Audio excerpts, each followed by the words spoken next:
हाँ भाई। तो अपन लोगों ने क्या पढ़ लिया है? हमने इक्विवेलेंस रिलेशन तक आपका कंप्लीट कर लिया था, थ्योरी है ना। थ्योरी में इक्विवेलेंस रिलेशन तक कंप्लीट कर लिया, यानी सारी चीजें बता चुके हैं। रिफ्लेक्सिव रिलेशन, सिमेट्रिक रिलेशन क्या होता है, ट्रांजिटिव रिलेशन क्या होता है, इक्विवेलेंस रिलेशन क्या होता है। अब बहुत ही इंपॉर्टेंट चीजें बताने जा रहा हूं आज।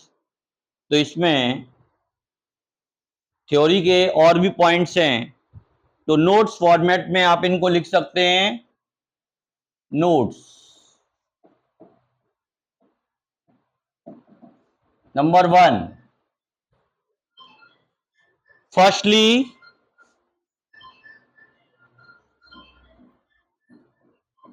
P elements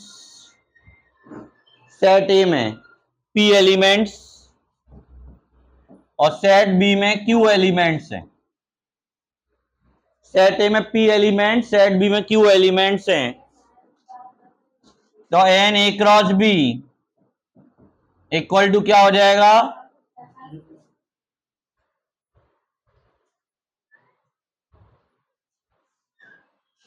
N A into n B,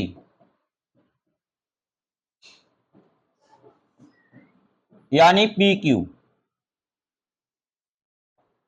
तो हमें क्या पता करना है? Number of relation, number of relation A to B, number of relation A to B का क्या फॉर्मूला बन जाएगा? 2 की पावर पी क्यू, 2 की power P Q. Number of relation पता करने हैं। तो 1 मार्क्स का 1 मार्क्स का क्वेश्चन इसमें संभव पॉसिबल है। जैसे पी सेट में 3 एलिमेंट्स हैं, क्यू में 4 एलिमेंट्स हैं, तो A to B number of relation कितने हो जाएंगे? 2 की पावर 12। अच्छा, सेम नंबर ऑफ एलिमेंट की बात करें, भाई एक सेट में 3 एलिमेंट्स हैं, तो A to A number of relation कितने हो जाएंगे? 2 की पावर 9 हो जाएगा, है ना। सेकेंड पॉइंट, अच्छा एक वर्ड आता है कॉन्ग्रुएंस मॉड्यूलो।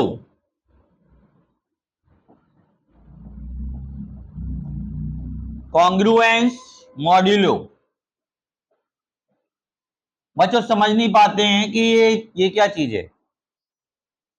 इसका मीन्स होता है, इस तरीके से लिखा होता है ये, मॉड एम या एन कुछ भी हो सकता है।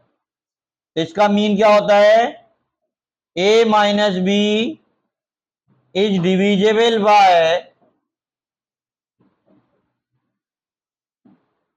M, A minus B is divisible by M. अब हम आराम से इसको reflexive, symmetric and transitive check कर सकते हैं। It's okay. थर्ड पॉइंट है, अब हमें नंबर ऑफ रिफ्लेक्सिव रिलेशन का पता करना है। नंबर ऑफ रिफ्लेक्सिव रिलेशन, देखिए इधर, नंबर ऑफ रिफ्लेक्सिव रिलेशन कैसे पता करते हैं? एक सेट है A1, A2, A3, A4 and so on AN। तो हमें क्या पता करना है? Number of reflexive relation. तो आप क्या समझ रहे हैं? नंबर ऑफ रिफ्लेक्सिव रिलेशन क्या होता है, कैसे पता करें? रिफ्लेक्सिव रिलेशन में क्या होना जरूरी है? यदि सेट में 1 2 3 आए हैं तो 1 1 2 2 3 3 आना जरूरी है। अब हमारे सेट में A1 A2 A3 A4 and so on AN आए हैं, मतलब इसका रिफ्लेक्सिव रिलेशन में क्या आना जरूरी है? A1 A1, A2 A2, A3 A3, A4 A4, A5 A5, A6 A6, AN AN। तो इनका तो आना कंपलसरी है, इनको तो आना ही होगा। तो इनको आने का कितना वे हुआ? Only one. एक ही तरीका है भाई, इनको तो लेना ही लेना पड़ेगा, इनको तो लेना ही लेना है। तो इनका वे क्या हुआ, 1। अच्छा, लेकिन हम तो ये जानते हैं कि इनको तो लेना है, और बाकी और का क्या, बाकी और आना चाहे तो आए, और नहीं आना चाहे तो बिल्कुल ना आए। हो सकता है एक भी ना आए, हो सकता है एक आ जाए, हो सकता है एक और ऑर्डर पेयर आ जाए, मतलब ये तो आएंगे ही आएंगे, A1 A1 A2 A2 A3 A3 AN AN, और बाकी और सब में एक भी ना आए, एक आ जाए, दो आ जाए, तीन आ जाए, चार आ जाए, सारे आ जाएं, तो रिफ्लेक्सिव माना जाएगा। तो कहने का मतलब ये कितने ऑर्डर पेयर हैं, n, तो इसका मतलब एक भी ना आए तो सेलेक्ट करना पड़ेगा ना, कॉम्बिनेशन लगाना पड़ेगा। प्लस NC1 एक आ जाए, प्लस NC2 दो आ जाए, plus and so on NCN सारे आ जाएं। तो ये किसका फॉर्मूला है आपको पता है? पहले तो एक बात और समझिए यहां पे ध्यान से, इससे पहले एक और चीज समझाता हूं मैं आपको। यहां पे टोटल कितना है, n, कितना है, n, तो n a क्रॉस a कितना हो जाएगा, n स्क्वायर, कितना हो जाएगा, n स्क्वायर। तो कितने ऑर्डर पेयर हम ले चुके हैं, इसमें कितने ऑर्डर पेयर ले चुके हैं, n ऑर्डर पेयर तो ले ही चुके भाई, A1 A1 A2 A2 A3 A3 AN AN, तो कितने ऑर्डर पेयर ले चुके, n ले चुके, तो बचे कितने, remaining n square minus n, यानी n ऑर्डर पेयर तो इसमें आएंगे ही आएंगे, और बाकियों में से एक भी ना आए, एक आ जाए, दो आ जाए, और सारे आ जाएं। मतलब क्या लिखना है इनको यहां पे फिर, n square minus NC0, NC0 नहीं लिखेंगे, अभी मैंने गलती से लिख दिया था NC0, क्योंकि हमने होल में से नहीं लेना है, क्योंकि n ऑर्डर पेयर तो हम पहले से ही डाल चुके हैं, तो टोटल ऑर्डर पेयर कितने बने, n स्क्वायर, तो ये क्या हुआ, n स्क्वायर माइनस n, तो n स्क्वायर माइनस n में से एक भी ना है, n स्क्वायर माइनस n में से एक आ जाए, n स्क्वायर माइनस n से दो आ जाए, और या n स्क्वायर माइनस n से सारे ही आ जाएं। तो बच्चों हमने एक फॉर्मूला पढ़ा है 2 की पावर n का, पढ़ा है ना, NC0 NC1 NC2 और NCN पढ़ा होगा आप सबने बाइनोमियल थ्योरम में। 1 प्लस एक्स की पावर n का पढ़ा था, x की जगह 1 लिख देते हैं।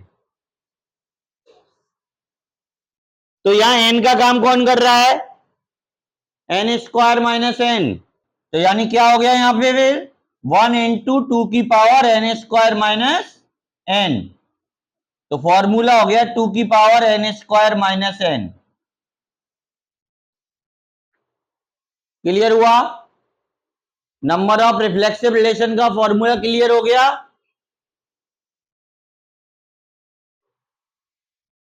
टू की power n square minus n, तो आपको तो डायरेक्ट याद रखना है कि नंबर ऑफ रिफ्लेक्सिव रिलेशन का फॉर्मूला, सेट ए में n एलिमेंट हैं, तो नंबर ऑफ रिफ्लेक्सिव रिलेशन क्या हो जाएगा, 2 की power n square minus n। Number 4 है number of reflexive and symmetric, number of reflexive and symmetric, ये क्या होता है, अभी जैसे करा था सेम, सेट है हमारा क्या है, A1 A2 A3 and so on AN। तो आपने देखा टोटल एलिमेंट n है, तो n A क्रॉस A कितना आएगा, n स्क्वायर। अच्छा, रिफ्लेक्सिव भी पूछा है और सिमेट्रिक भी पूछा है, तो नंबर ऑफ सिमेट्रिक, अच्छा रिफ्लेक्सिव तो करना ही करना है, तो इसका मतलब n ऑर्डर पेयर तो आएंगे ही आएंगे, तो उसको आने का चांस क्या है, ओनली वन।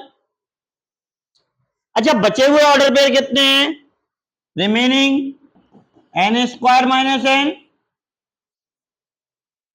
अच्छा, सिमेट्रिक क्या कहता है भाई, सिमेट्रिक क्या कहता है, ए भी है तो बी ए होना चाहिए, यानी आपके जितने भी ऑर्डर पेयर आए उसमें n तो हमने ले लिए रिफ्लेक्सिव के लिए, बचे n स्क्वायर माइनस n। अब हमने क्या किया, तो उसमें सभी होंगे ना, जैसे A1 A2 और A2 A1, A2 A3 A3 A2 सभी होंगे ना। अच्छा एक बात बताओ, यदि हमें सिमेट्रिक करना है तो A1 A2 यदि लिया है तो A2 A1 भी लेना पड़ेगा, A2 A3 लिया है तो A3 A2 भी अपने आप ही आ जाएगा ऑटोमेटिकली। है भाई, मशीन चलने लगेगी, है ए लिया तो बी आ गया। तो इसी टाइप से रिमेनिंग ऑर्डर पेयर थे n स्क्वायर माइनस n, तो हमने एक काम किया, आधे को ले लिया, तो आधे तो अपने आप ही आ जाएंगे ना भाई, 1 2 लिया तो 2 1 तो अपने आप ही आएगा ऑटोमेटिकली, क्योंकि सिमेट्रिक करना ही करना है। यदि A1 A2 लिया तो A2 A1 अपने आप आ जाएगा, तो इसका मतलब बचे हुए ऑर्डर पेयर के भी क्या कर दो हाफ, तो इसका मतलब हाफ में से सिलेक्ट करेंगे, तो n स्क्वायर माइनस n/2 में से एक भी ना आए तो भी सिमेट्रिक माना जाएगा, एक आ जाए तो भी सिमेट्रिक माना जाएगा, दो आ जाएं तो भी सिमेट्रिक माना जाएगा, और सारे आ जाएं तो भी सिमेट्रिक माना जाएगा। तो ये फॉर्मूला किसका है, अभी बताया था, 2 की पावर n, मतलब 2 की power n square minus n/, तो number of symmetric, reflexive and symmetric निकालने का फॉर्मूला क्या आ गया, 2 की power n square minus n/2। It's clear. तो बेटा ये बहुत ही इंपॉर्टेंट चीजें हैं ऑब्जेक्टिव क्वेश्चंस के लिए, ज्यादातर जगह ये बताई नहीं जाती हैं। आपने पहले कभी पढ़ा होगा रिलेशन, तो उसमें कभी भी नहीं बताया जाएगा ये वाला टॉपिक, ये बहुत ही इंपॉर्टेंट टॉपिक है और इसको हर कोई टीचर बताता नहीं है। Number of reflexive relation, number of reflexive and symmetric. अब हम लोग पढ़ेंगे number of symmetric relation, number of symmetric. चलिए यहां भी वही सिचुएशन ले लेते हैं, सेट वही ले लेते हैं, A1 A2 A3 and so on AN। तो नंबर ऑफ, अभी उसी तरीके से हमने A क्रॉस A निकाला, कितने एलिमेंट, n स्क्वायर, तो आपको मालूम है सेट A में कितने एलिमेंट है n, तो रिमेनिंग एलिमेंट कितने हुए, n स्क्वायर माइनस n, तो number of symmetric, number of symmetric relation. अच्छा अब एक बात बताओ, ओनली सिमेट्रिक की बात हो रही है, या रिफ्लेक्सिव की बात नहीं हो रही, अकेला रिलेशन में 1 2 और 2 1 आया है तो सिमेट्रिक माना जाएगा, और अकेला 1 1 आ गया और 1 2 और 2 1 भी आ गए तो भी सिमेट्रिक माना जाएगा। इसका मतलब ये हुआ कि हमारे जो n ऑर्डर पेयर थे स्टार्टिंग वाले 1 1 2 2 3 3 4 4 वाले, उसमें से भी सेलेक्ट करना पड़ेगा। एक भी ना आए, एक आ जाए, दो आ जाए और n पूरे आ जाए। यानी क्या आएगा यहां, NC0, NC1, NC2 और NCN। एक तो ये सेम ऑर्डर पेयर हो गए, सेम ऑर्डर पेयर में भी सिलेक्शन करना पड़ा। अब रिमेनिंग जो थे उसमें क्या है, उल्टे भी होंगे, 1 2 है तो 2 1 है, तो इसका मतलब उसके आधे में से भी सेलेक्ट करेंगे। यानी क्या आएगा, n² minus n y2 c0, n² minus n y2 c1 और n² minus n y2 c n² minus n y2। इसका मतलब इसका फॉर्मूला आया 2 की पावर n और इसका आया 2 की power n² minus n y2। कुल मिला के इनटू में पावर ऐड हो जाएंगी, तो फॉर्मूला बन गया 2 की power n² plus n y2। It is clear, you can note down. तो ये नंबर ऑफ सिमेट्रिक रिलेशन निकालने का फॉर्मूला हो गया। नेक्स्ट है इक्विवेलेंस क्लास। इक्विवेलेंस क्लास क्या होती है, जैसे कोई रिलेशन होता है किसी सेट के अलोंग होता है, तो उस सेट के किसी भी एलिमेंट की हम इक्विवेलेंस क्लास निकाल सकते हैं। जैसे सपोज किया ए कोई एलिमेंट है, सेट ए को बिलोंग कर रहा है और ए कॉमा, देखिए ए कोई एलिमेंट है, सेट ए को बिलोंग कर रहा है, तो अब हमें क्या देखना पड़ेगा, उसकी जैसे हम कोई क्लास पता करना चाहते हैं उस एलिमेंट की, तो क्या आ जाएगी इक्विवेलेंस क्लास उसकी, कि वो एलिमेंट रिलेशन में, वो एलिमेंट किससे रिलेट कर रहा है, किसी एलिमेंट से, वो एलिमेंट सेट के और किस एलिमेंट से रिलेट कर रहा है। यानी set of the element A is related to any element of set।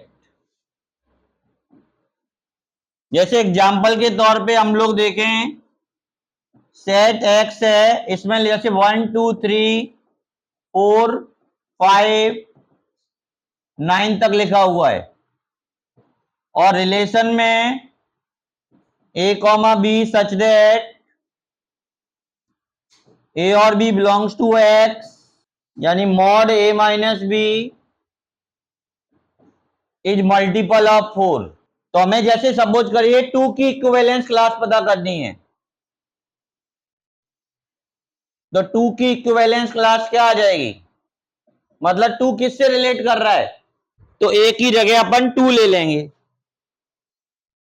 ए की जगह 2 लिया तो बी की जगह क्या लेना पड़ेगा फिर, बताओ भाई, 2 ए की जगह 2 ले लिया, बी की जगह ऐसा क्या लें जिससे कि वो 4 का मल्टीपल हो जाए। एक तो 2 ही ले सकते हैं, क्योंकि 2 माइनस 2 0 और 0 4 का मल्टीपल होता है। और क्या ले सकते हैं, 6, सेट का ही एलिमेंट लेना पड़ेगा, 6 ले सकते हैं, 2 माइनस 6 यानी -4 का मॉड 4, और 4 क्या होता है, 4 का मल्टीपल होता है, हैं? क्लियर है सबको।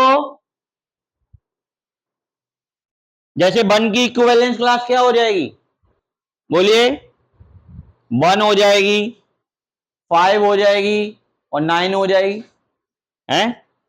1 की इक्विवेलेंस क्लास पूछी जाए तो क्या हो जाएगी 1 5 9। It is clear. अब हम लोग पूरी एक्सरसाइज पूरा चैप्टर कंप्लीट कर सकते हैं और इसकी प्रॉब्लम सॉल्व कर सकते हैं, ठीक है। और अपने डाउट्स क्लासेज में डाउट पूछ सकते हैं, ठीक है। जो भी डाउट हो आप सॉल्व कर लीजिए और जो भी डाउट्स के लिए डाउट हो उनको कंप्लीट कर लीजिए, ठीक है।